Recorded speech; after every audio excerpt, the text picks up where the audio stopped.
You're kicking it with G on your favorite station. The perfect station. 92 KELZ, the only station with new music, new artists, new sound. Kicking it with Charlie and we have the infamous JJ Simmons.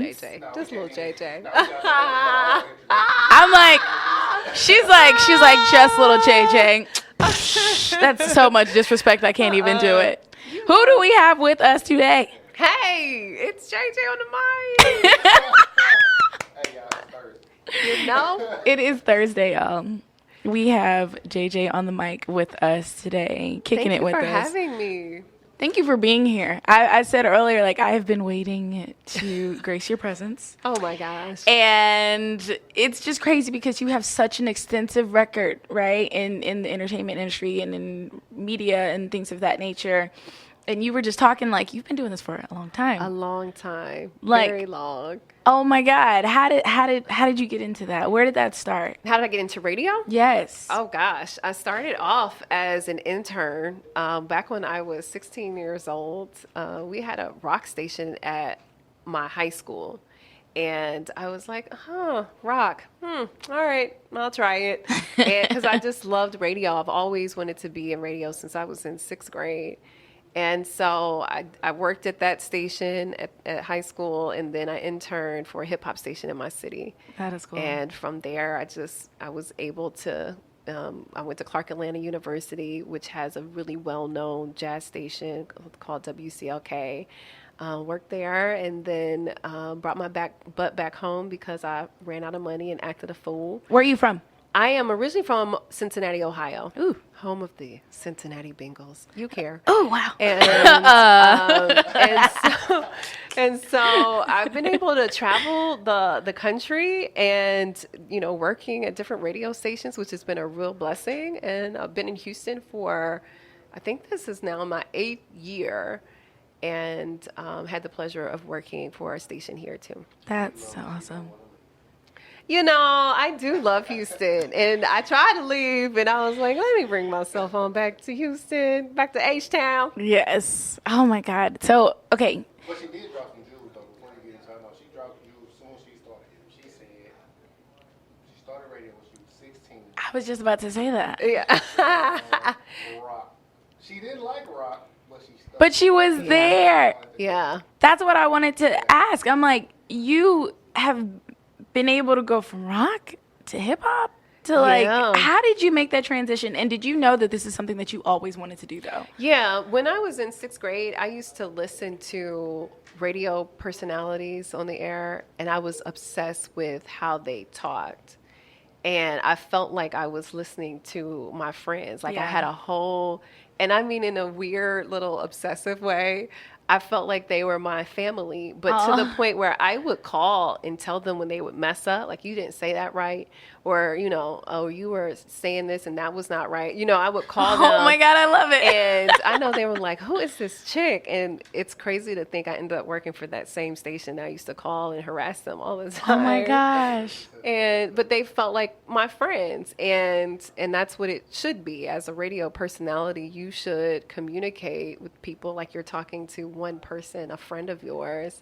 I had always had a love for music, and also I wanted to work someplace where I didn't have to dress up. Oh yeah. Because when I first started in radio, there wasn't social media, so it was really about your voice and just talking. And now it's a whole different game. Like, you got to come to work looking Beyonce-ish, every day. So that's crazy. So here on Kicking It, we really like to talk to people and get to know them. Yeah. I feel like a lot of people have been able to see you and they've been able to watch you. However, who is JJ? And how did JJ evolve into the person that she is now? Not so much just as an entertainer, but just who you are now. Just knowing you want to. Yeah. Just life experiences, really. I've always been a really down-to-earth person, always been pretty transparent and honest and genuine person. I'm a mother, a single mother. So, once I became a mom, some things changed for me. My outlook on the world changed when I had a child.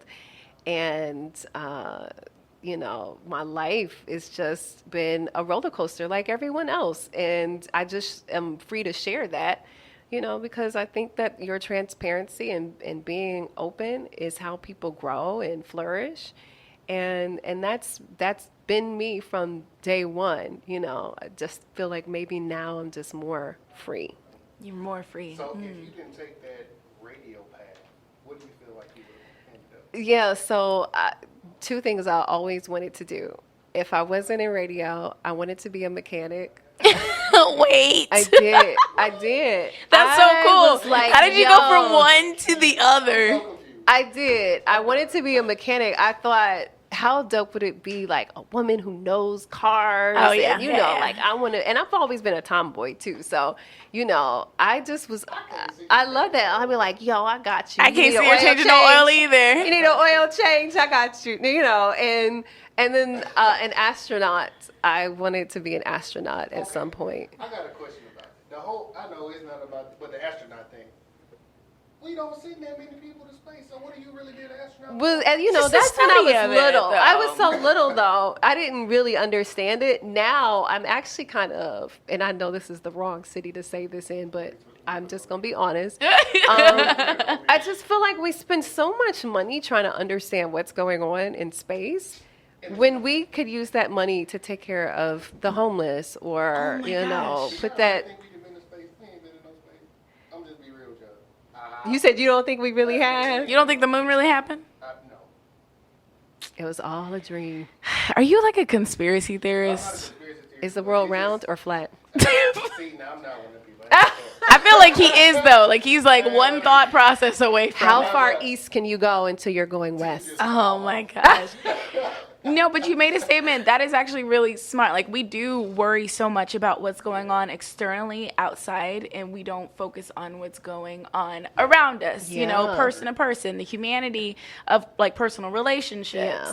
Now, with that mindset, how have you been able to use what you do in your career to, like, go towards those type of topics as far as like humanity, human rights, and like connections? Because over the past few years we've been able to see you make this like evolution of truth. Like, you've been able to open up. And do you feel like that personal evolution has led you towards being the way that you are now when it comes to those personal connections? I mean, it's cool to be able to have a platform, and when you realize the impact that you have, then you better use your voice to make change. It's like you can't, and you're in a position, whether people want to accept this or embrace this or not, I'm a role model by default. Yeah. I didn't step out saying, I want to be a role model. It's just that people start saying, girl, I'm watching you, or I'm seeing you, or kids are coming up to you saying, oh my gosh, you were talking about blah, blah, blah, blah, blah. And it's like, oh crap. People are paying attention.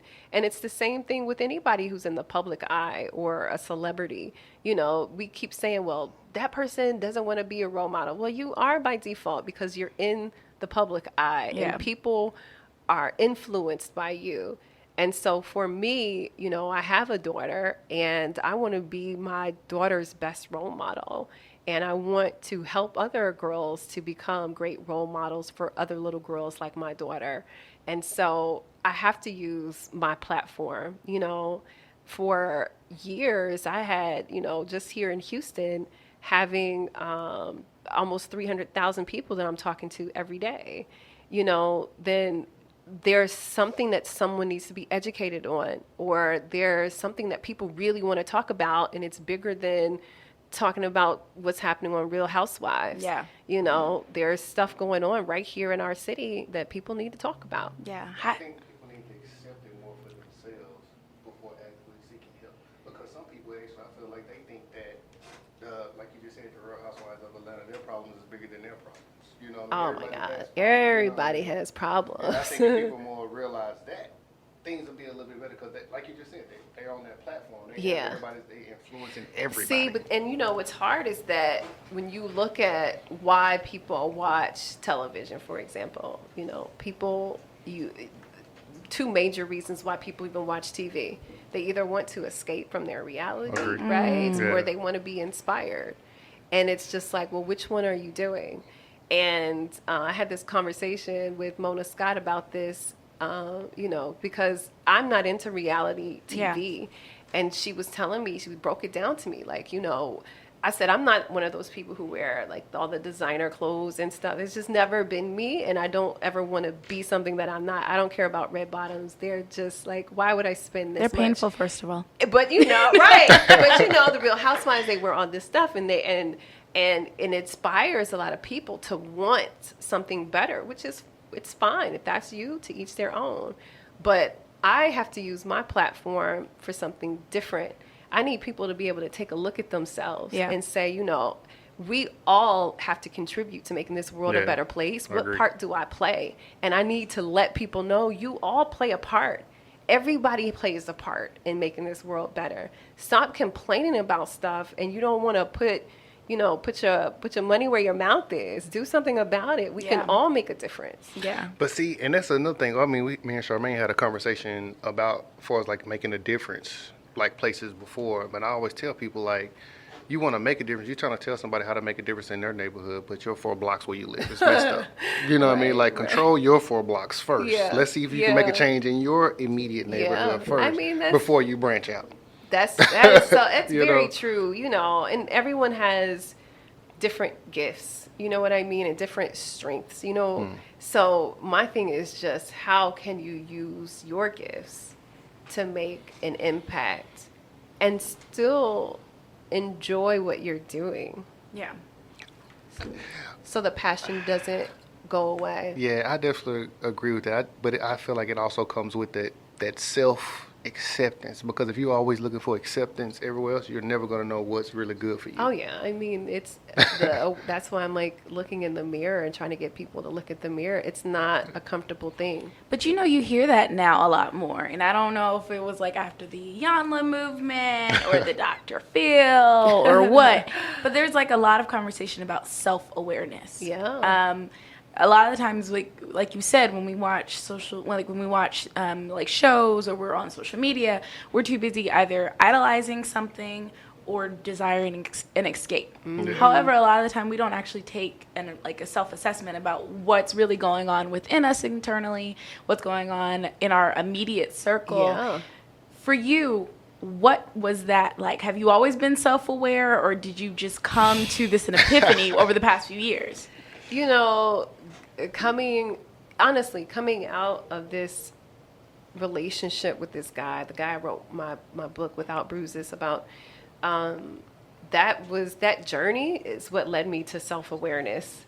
I had to go through some serious pain and sit down on somebody's couch to be able to take a look at myself. Yeah. Okay, this relationship, this went all the way bad. Yes, this person was abusive, but let's look at me. What part do you play? Okay, why are you picking these types of people? What is it that is attracting you to these types of people? And why are you staying? What is it? We had to go so deep to find out the connection between the men that I date and my mother. And my dad, for that matter, and how it all connects. And then once you find that stuff out, self-awareness is ugly. It really is. I would say it really is. That's why people don't want to go to therapy, because the therapist doesn't tell you what you need to fix. They help you work through your problems. And it's like, for my first therapy session, I went, and it kind of happened because my family fell apart.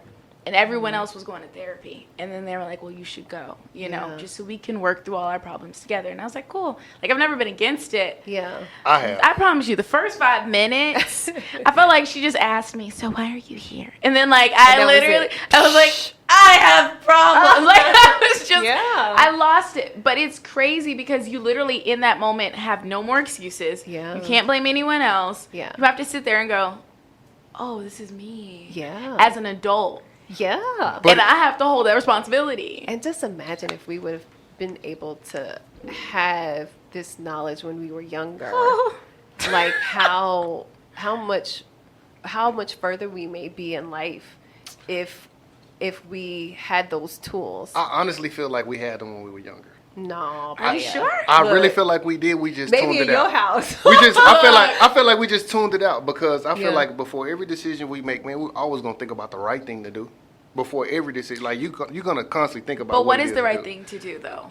Based off of whose standards? And those are But things that you have to realize when you go to therapy. Like, it's, okay, it was right. It was told to you by who? And what was their And environment that was that another they thing. were raised See, in? that's why I was against therapy at first. Like I was literally against therapy. I was like, why would I go talk to somebody else when I know I can talk about my own problems feel like myself? that's Like I can every admit to problem. I everything. hear a lot Yeah. of people say I can that. admit to that. Like, You know, I asked my therapist, we did like a Facebook Live one day, and I asked her, is there ever a time where people do not need therapy?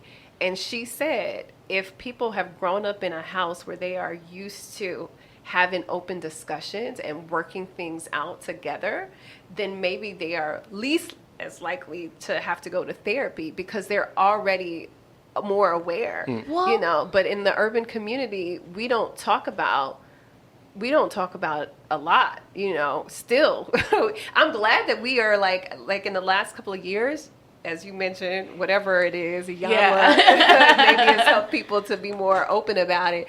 You see a lot more people saying therapy, team therapy, going to therapy, you know, which is great. But there are still things that we probably don't even talk about in therapy because we are still very ashamed. Or we still have fear to definitely let hit it on anybody that. know about these things. There That's were some definitely- things that I was like, oh, I don't know if I want to go there. Because Yeah. I think I was still in denial that they even happened. Yep. And I was like, oh, okay. And then she had said something and it kind of triggered her. And she was like, what was that? Because she's like, your body can tell. Like, your body Yeah. tells on you. And I was like, you know what just happened to me a few years ago? And I was raised in a family, even though my parents were pastors, we had open discussions. Like, I didn't have to go run and hide and do stuff because it was just an open conversation. So certain things I didn't want to go do just because they were like, yeah, what you want to know? But then when I got older, I was like, oh, there's stuff you guys were still hiding. Yeah. And I didn't realize that there was so much cause and effect, even when it came to relationships. That's why, like, I was always been so drawn to you, especially over the past few years, because I'm like, I didn't realize I was attached to certain type of people. And it was because even though I idolized my father and had such a great relationship with him, he had certain characteristics about himself that were borderline other things that he himself didn't realize until he went into therapy and is working every day to, you know, work past. Wow. But they were things that I was like, oh no, he's just a strong man and he's this. And so I was attracted to the very intelligent, smart, strong leaders. Yeah. And then they were like borderline not So so much that. Yeah. So can we say like being, I guess, too honest, I guess, is a way of not needing therapy? Because if you can't be completely honest, you need therapy. Well, you can still be honest. Well, the reason why I say that because if I can fully express myself with every situation that comes about, like in my household, it wasn't like that. Like I wasn't able to just fully express myself, but I learned to fully express myself because that's what I wanted. Like, why do I have to hide this feeling when I can just tell you what it is, and if you don't like it, I can move on. I can go this way. I mean, I think that's it's a huge step. I mean, being able to just be open and stick to your guts and be able to share your feelings, especially for a man and a black man at that, is a huge deal. And it still doesn't necessarily mean that you know how to fix certain things. You know what I mean? Not saying you as a person, I get what but but you know, because you're able to express it, that's amazing.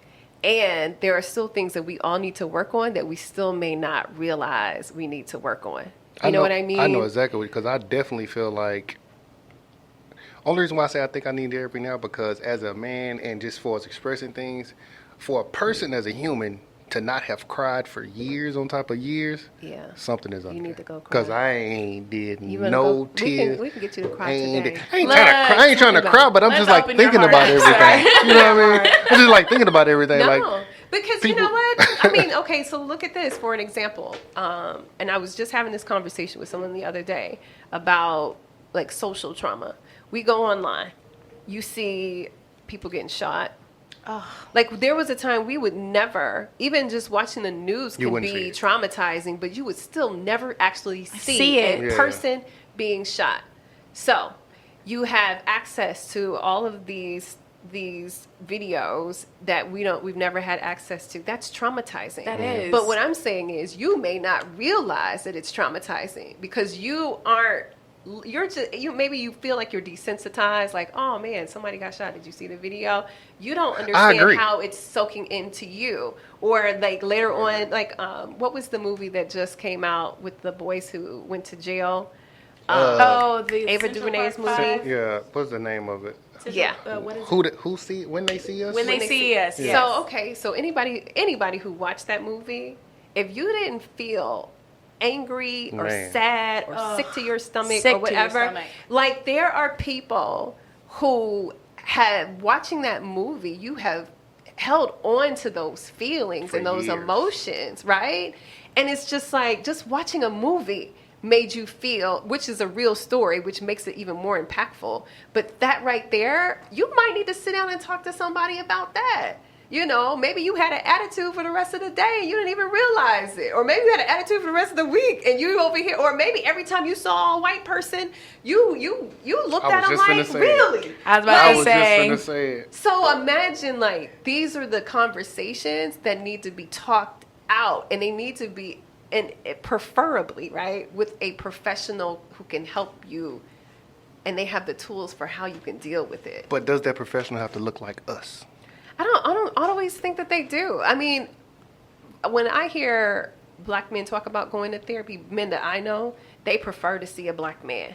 That's cool because maybe there are some things that black men can understand that maybe a white woman doesn't understand. But when we talk about the brain and we're talking about the knowledge and education, I want the most qualified. You know, right? I mean, like, just help me with somebody. My therapist is Muslim. Well, former therapist. Now we're friends, so she kicked me out. But she's Muslim, but she's married to a black man, so we can still have conversations about relationships. I think she gets it, you know. But I didn't purposely seek out. I need a black woman to talk to, you know. Yeah. I just want somebody who just gets it. We vibe well. I feel comfortable with that person. You know, and I know that they are genuinely there to help. And it took me time. I had to go through different therapists to find the right person. I was just going to say, how do you find the right person? It's like casual dating. It really is. It really does feel like it. When I first moved to Houston, I had been doing therapy with this one lady in Indianapolis for like 3 years. Then I moved to Houston. We're trying to do it on FaceTime. And it's just different. Like, I'm not sitting there anymore. We tried it. Yeah. We tried it for almost a year. And my father passed away. And I went to go see another therapist. And it was this older lady. She looked like Miss Doubtfire. And I was just like, let's give her a try. And I saw her the first day. And I was like, And then when my father had passed, I remember I called her. And I left her a message like, this is urgent. Like, I need to talk to you. And I didn't hear back from her. And then finally she called and left a message like, I'm on vacation or something. Oh, no. And I was just like, man, this is urgent. And like, don't get me wrong. You know, everybody needs a vacation. I'm sure therapists need their time. But for me, I want the therapist who's going to drop it and say, I at least need to call you for 10 minutes. You know what I mean? Because your father passed away. It's not, you know, my boyfriend broke up with me. Like, this is something big that could set me off the edge, you know? So, like, and then that was it. I was like, she's not the one. So then I moved around and found me someone else. That's dope. Because I'm just like, I have to have that. I wouldn't say friendly and professional, that thin line, because it is kind of like a thin line having that friendly thing going with the person that you kind of relate to, Yeah. and then them They actually will giving you let some real information. Don't cross Oh, that yeah. boundary, though. Like, Yeah. a really good therapist will be like, either we're friends or I'm your therapist. And that's what my therapist did with me. She was like, so I want you to be a part of my tribe. So you're fired as my client. And now we're friends. And now I work with another therapist who's out of Dallas. That's So, dope. That's yeah. See, I think what another thing that is so important is you have a therapist that's not here in Houston. Yeah. And it's okay. I was actually talking to a friend about that. I was like, it's okay to not have someone who's here in the city. Oh, like you yeah. can, if you can make it work and you still feel like you're accomplishing things, it's okay to like Yeah. FaceTime and Oh, video yeah. chat That them or works go for see you. them once every quarter or something, Yeah. whatever you need to maintain. But yeah. You can make it work. Now y'all know I gotta play devil's advocate. Oh, Y'all know I gosh. always do this. Oh, Now, gosh. okay, we always talk about this therapy thing, right? So, should you listen to your therapist if they have a failed relationship and you going there for relationship advice? I mean, it's like, I would say this. It's like going to a doctor and your doctor is obese. It's like, now the fact of the matter is your doctor has the knowledge. Your doctor can tell you exactly what you need to do. Great or analogy. a doctor who smokes. I was just gonna say that is Great a analogy. great. I'm like, how many You know, obese doctors do? I that? just look at it like, and I mean, just being real about it, some people give you the best information. They can help others. But can't and- help themselves. And can't help themselves. Yeah. I know that feeling all Yeah. too well. It sounds jacked up, but it's the truth. It's like, you know, some of the therapists got the worst relationships, but they can help you out. That is a tough. one. Speaking of giving advice, your book, I'm not going to say Yes. the book gives advice, but It your does. book, it really pretty It much gives does. advice, It yes. gives like tools. And can you tell us how you got into this process of your book and speaking out? Because you speak a lot about like mental health, Yeah. about being in a verbally and physically abusive type relationships, a lot about knowing when you're with a narcissist or being able to identify that kind Yeah. of personality. Can you These share with triggers. us? Yeah. Well, the reason why I wrote the book was because I felt like there were other people who had probably experienced what I've experienced and they didn't know what it was. Yeah. So the relationship I talk about in Without Bruises is with a person named Stacy, who was a sociopath. And you would never guess, you know, you meet somebody, they seem absolutely great. They know exactly what to say to lure you in. And you're like, this is my dream come true. This is a match made in heaven. And then you start to see certain things and it's like, you know, on the outside looking in, I was always the person who judged other women. Like, why would you stay in this relationship? Like, just leave. You know, I always tell people, like, you never know what you're going to do until it really fully happens. Until it happens to you. And so just imagine, it seems so easy on the outside looking in. You're like, I don't understand why this person just doesn't leave. Like, just break up with him. Dang. Like, I'm tired of hearing you complain about this dude. Like, leave. And until I experienced it for myself, like I just have a totally different outlook on it. And Yeah. so it was important for me to share this story because I knew that there had to be other women and men for that matter too, who have experienced this and they don't know what it is. And so here it is, like this is abuse and you need to see these little signs that lead up to, you know, the physical abuse. Yeah. And you need to know when to get out when you see those signs and to not be afraid. It's so hard to act. I'm sorry, I didn't mean to cut No, you off, no, but I'm go, just like, go, it's go, so go, hard go. to just break away from anything that you have been in. I don't know what it Yeah. is with the physical energy that just ties you two together that you just can't separate no matter what, going through the thick and the thin. And it's all mental, which is so bad, right? It's really like it's all mental. If you are going down an alley, let's say you go down this alley all the time, but there's this one time and you feel it like, I shouldn't go down this alley. You will turn around and go the other way. You really would, though. Like you, so, Really and it's would. just, it's the same, it's very similar. It's like, if I've done this before, but this time I feel like, nah, something ain't right. But why is it that we stay? Well, we stay because of manipulation. We stay because of control. Definitely. We stay because of these other types of abuse, financial abuse. Well, I can't leave because he pays the bills, or he's a great dad. So, let me stick around because he's still a great dad to the kids. Because you will think about all the great things that was going on. You think about before. all these things. But are they really great, though, when you think about it in the long run? Because if it's happening to you, it's definitely happening to the child. And eventually they'll realize, oh, this isn't right.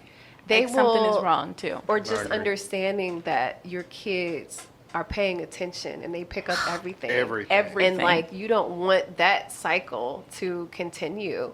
So hopefully when people read the book, and I've gotten a lot of feedback from people saying, they get it. Oh my gosh, these exact same things. People would tell me all the time, I thought you were talking about my boyfriend. Because it's, the signs are just very similar across the board. There's nothing, there are no new tricks, you'll see certain things and certain excuses, the same little verbiage. It's just everyone's doing it who are abusers. So I know I think a lot for me is not so much, in relationships too, I've definitely dated a few narcissists. And it was like, oh, this is not great. This doesn't feel good. And I think a lot of it did have to do with after therapy. But even in a work environment, you worked in entertainment. Mm-hmm. You still are in the public eye. It's still male dominated. Mm-hmm. And of course, there's no misconception that it's just for men only, because there are some women who have those kind of characteristics as well, like manipulation. Oh no, yeah. But how do you decipher how you work with these people? Is it still I just got to get my coin and then I just compartmentalize you, or do you just completely cut it off? There you go. How did you keep your dignity as a woman in a male-dominated industry? That too, yeah. Gosh, those are all good questions. Okay, so let's start with one. Because I worked with a narcissist not that long ago who I realized was a narcissist, and I quit my job. And I was making $7,000 a month working 1 day a week.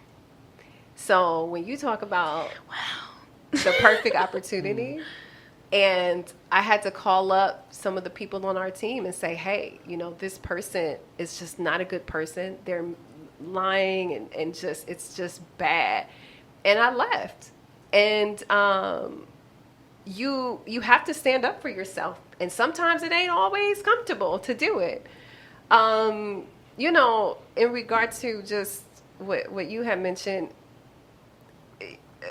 doing this with dignity, you can be professional and still stand in your truth. Mm. And it is more important for me to stand in my truth and be an example of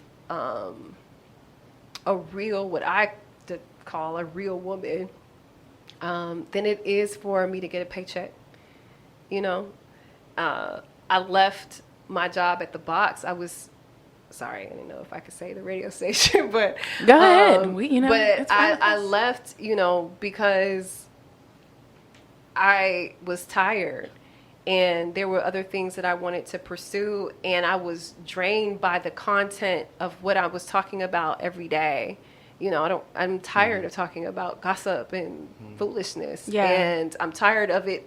You have to talk about it because it's what everybody wants to hear about, and it's so it's difficult to stand in your truth and say, you know what, maybe I leave. Maybe I take a break from this, And that's a hard thing to do when you're making six figures. And it's something that you love. And it's something I love to do forever. Yeah, and it's all I know, But it's stand up. Because what's the worst thing that's going to happen when you stand up for yourself? What, you make other people uncomfortable? Okay. And see, that's what a lot of people don't want to accept. They don't want people to, I don't want nobody to say nothing about me. I want to just be friends with you. You can't do that, man. I be telling people. I'm going to tell you right now, it's last year was a very challenging year, because when I did speak out and tell my story, you have so many people who call you a liar and this, and people have access to you now, so they can get on social media and just go in. And I was like, when you have been in an industry where all my life, because I've been doing this since I was 16. I turned 42 next month. When all your life you've had to worry about what people think, because that's what this industry is. Am I getting likes? Am I getting follows? Are people listening? What are my ratings looking like? So it's hard to say, dang, I can't worry about what people think now. I had to retrain myself to not worry about what people think. And that takes time. So when you see somebody going in on you, and you got to be like, yeah. yeah. But see, I looked at everything like a game, because growing up, everybody got scored on, got kept on in school, everything. Yeah. Okay, we in the capping war. If you winning, you just winning. Okay, it Yeah. is what it is. You win. But you know, it's easier then, right? Because now we're talking about For real life. For real life. Like, people Everything. think I am a liar, and I am telling what I know to be the truth. You know what I mean? And it's very painful.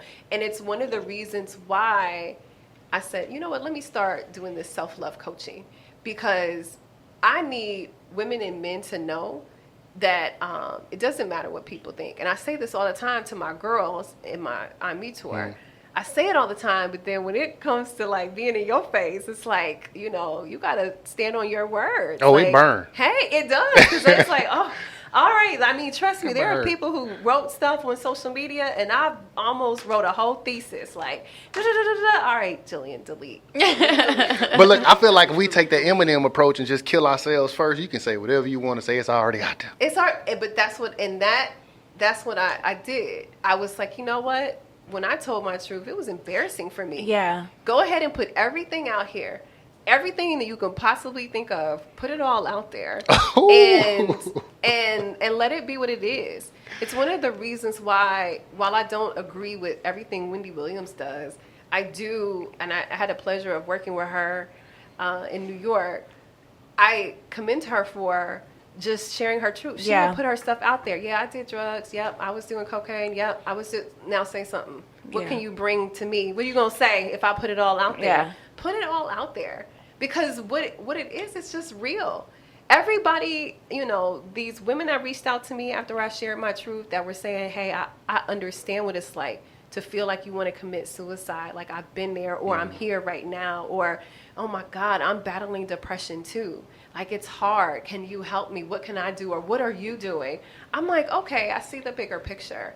Me sharing my story was not about him. It was not about me. It's about this community of people who need help. Yeah. And like, how can I take them on my journey of healing so that they can just be a part of this, you know, and take the tools that I'm using and use them for themselves. Yeah. Like, this, it's not fruits and berries and butterflies. But you would and think rainbows. it is, because we're in the reality TV, Definitely which would think it is. such a crazy thing that we use the word reality, and it's so like Fake. right? But like we're in that era, and it's like, well, it can be. We show you just enough raw, because technically the textbook, this is what raw looks like, but this is the pretty raw, not like the real genuine raw. Because then when we look at that, then we actually have to realize, okay, we're unique, but we're really not as much different as we truly think that they are. And then that phrase that there's nothing new under the sun, like, really has to stand true. And so you're like, dang, man. Yeah. But like, you wrote the book. Yes. You started speaking your truth. Mm-hmm. Now you're on tour. What made you go on tour, and what have you seen while you've been on tour that has either made you even do some more reevaluation of yourself, or even made you grow? Like, what have you learned while you're helping other people? Oh gosh, I learned that there's just still so much more work to do, that our young people, and when I say young, I'm talking about middle school, high school, freshman college, are still struggling understanding what a healthy relationship looks like. Yeah. And it's scary to me when I go to a high school, and one of the girls is asking, you know, well, he hit me, but he pushed me, but he didn't hit me. So, I mean, that's not like abuse. Yeah, it is. It is. He put his hands on you. Or fighting period. back. Or just, you know, understanding that when somebody is telling you, you know, you ain't this, or you're not going to be this, or, you know, you act just like your brother, or, you know, you're not worthy enough to be with me, or you're not good enough for me, or you're not pretty enough for me, or, you know, or maybe it's not so direct. Maybe it's triangulation. Maybe it sounds like, oh man, this chick's always trying to holler at me. I mean, you know, she know, like, I got a girl and stuff. I mean, she a bad chick, you know what I'm saying? But she, you know, I mean, you know, you're not understanding. Planting that in your head. That is abuse. See, that's why I reached out to you, because I was doing a documentary at one point on the thin line between love and lust. And it is you don't really know what is what, I guess, until later. Yeah. You can see things because you're running with your eyes. I mean, everything is lust at first, right? That's what I think. Isn't it? I mean, I think that. Isn't it? For you to be like, the woman too, to want to discover it more, you have to have some type of lust and interest. You have to be so intrigued. Yeah. It's like, it's intriguing. Like, that's what it is. But, you know, helping these people to understand what it is, the insidious parts of abuse that are sneaking up into the relationship that you're not aware of, that you don't get it, you know. I share about, you know, last year the person that I was with, it was like, he always talked about his mom not liking me. Well, I don't know why my mom don't like you. I mean, you know, I mean, I don't know what it is. I mean, she just don't think that you're good enough for me. And like, that is what's called triangulation. You are trying to put two people against each other, and you're trying to make me feel a certain way. I did not understand that was abuse until I sat down in therapy and was like, well, these are the things that are happening. Manipulation. And it was like, oh, shoot.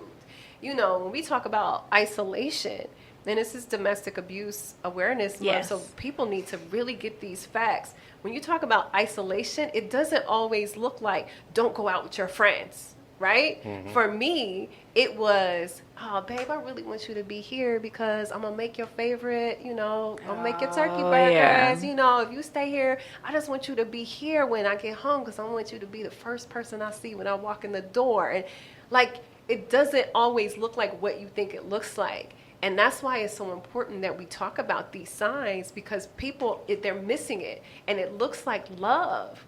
It looks like, oh my God. It really does look like love. He wants me to stay at home because he wants to spend time with me every day. And it's like, no. She said every day. You gotta know that you should spend time with your friends. Don't ever feel like every minute has to be with this one person. Yeah. You are a person outside of them. Yeah. So you need to spend time with your friends. I feel like it's that younger generation, because they was big on that. My man ain't doing this, or my girl ain't doing it. Got to be here, got to be there, like that. Listen, it is everybody. Them chains was on you. Everybody. It's everybody. People are, and I get why you're clueless, because it still feels good. It feels like oh my God, they want me. And that's what we've seen before. We've seen that, especially like in those traditional type homes where it's like, father goes away, mom's got to be home and do this. Mm-hmm. And it's like, where do you find the happy medium? It's like, I don't know. Like, for me, it was just, it was like, okay, well, this is the roles that we stay in. But then, like, this just didn't feel right. Like, this just didn't feel, like, the communication somewhere just wasn't right. And that's the important thing, is like paying attention to how the communication makes you feel. Yeah. You know what I mean? It's like, if this doesn't feel good, then let me sit back and understand, well, why doesn't this feel good? Oh, okay. I got a question.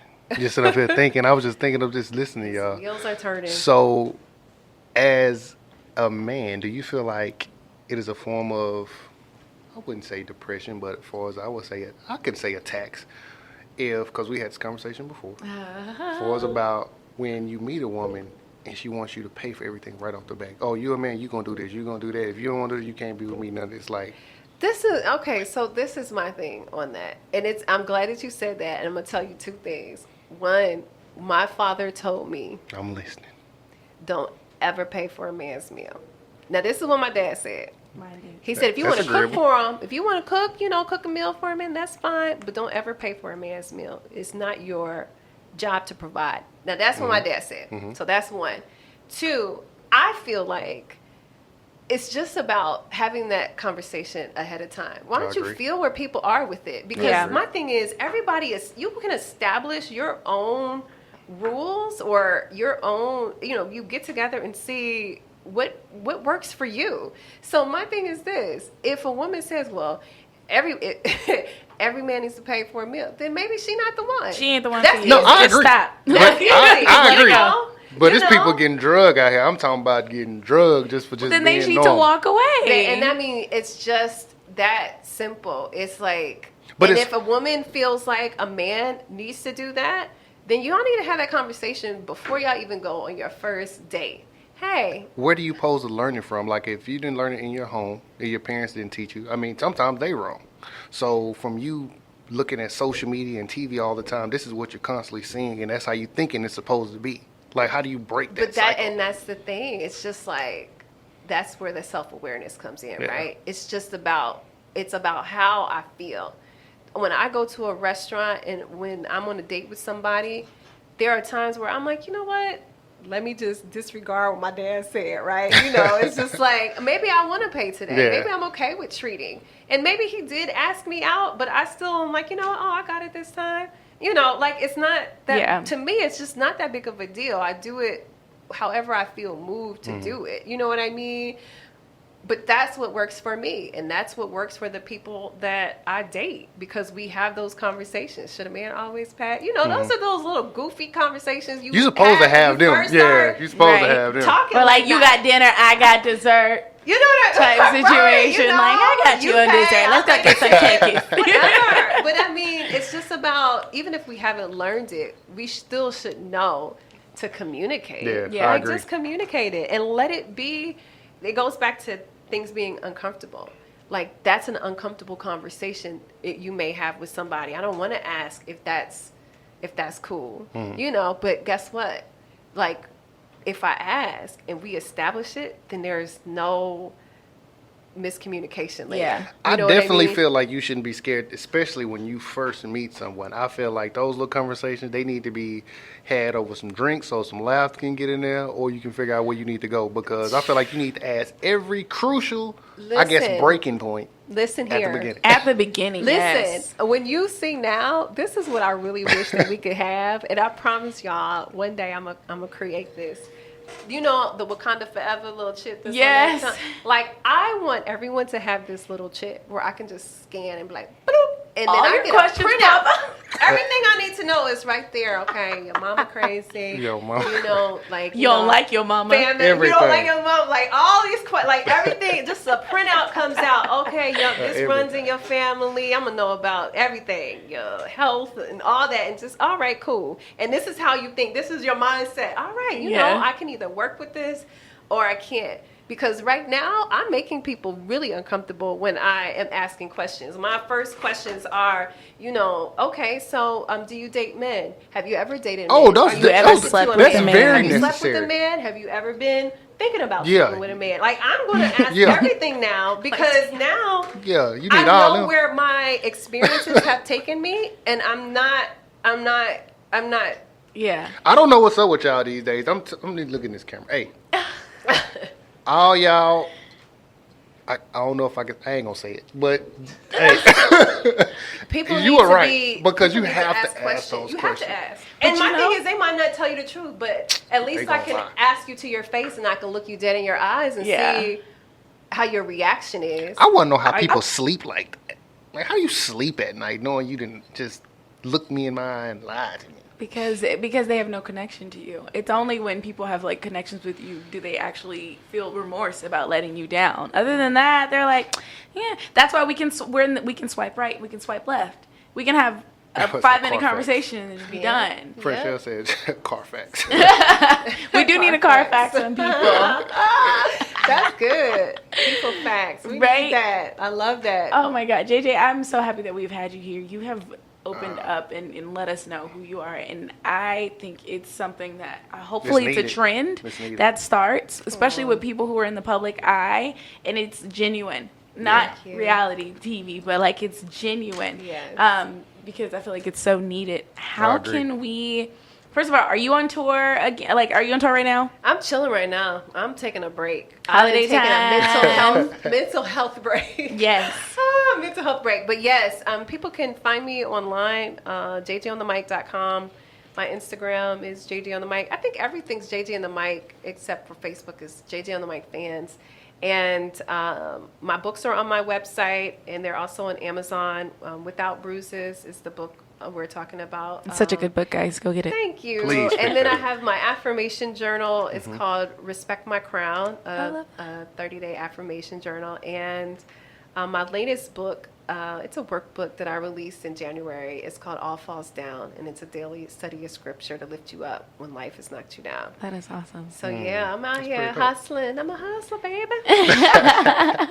So 2020, we can expect you to be completely rejuvenated and back on the scene. Yes. Yes, I'm so excited. Thank So, are you have any more connections to the people though? Are you going to be back on the mic? Yeah, I was about to say, are you coming back? That's what we want to know. I don't know.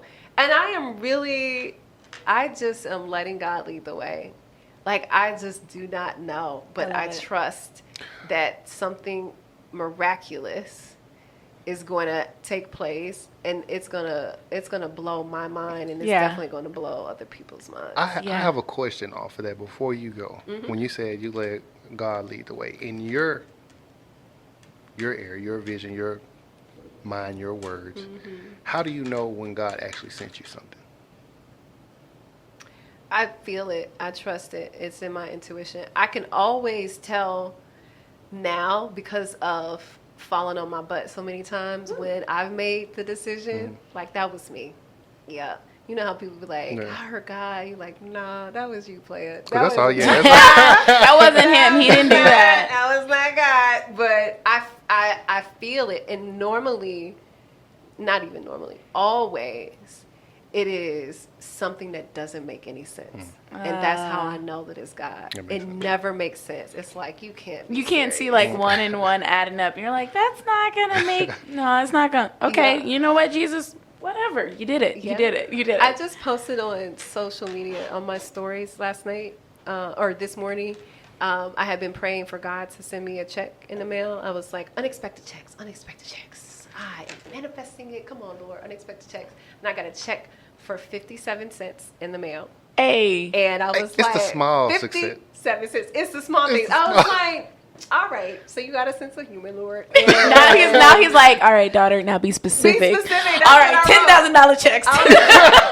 Let me get back on my knees and get this right this time, you know. First of all, why do you waste paper on the 59-cent check? Why y'all keep the check? Please. But keep you know that. what? Because send me the God cents. wanted to show me that He will come through with obedience, but I do need to be more specific. So, and I'm gonna cash that check when I leave here. I feel like that's where a lot of people are missing the connection at not knowing. I mean, it's no specific way to pray, but knowing how to pray, what to actually say, and what to ask for. Yeah. It's a big one. I think that's in general, though. But, like, not just tangible things, just the people, too, that you want. Because sometimes you don't know exactly what you need to thrive and grow. At the top of my prayer is divine connections. Yes. You know, praying for divine connections. Yes. Yeah. So we're getting ready to end this decade. Hold up before you end it. I had a question. They asked, will you be signing books next week? Will you? Will I be signing books next week? I have some books at... Where will you be next I'm week, going Miss to be JJ? on October the 30th. Okay, there we go. October 30th, I will be at the Constable's office, Precinct 7. That's right next to the Urban League on Griggs. Now, I know half y'all ain't going to make it just because she said Griggs. precinct. Right, I know, right? It's outside, though. Make sure I ain't got no warrants.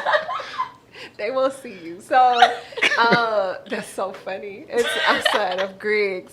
On Griggs, I will be there from 10 until like 3 o'clock. And so I'll have some books that are there. But if anybody buys a book on the website, I will always sign it. Yeah, on my website. If you buy it through Amazon, I can't because they send it directly to you. But if you buy it through my site, jjonthemic.com, then I can sign it.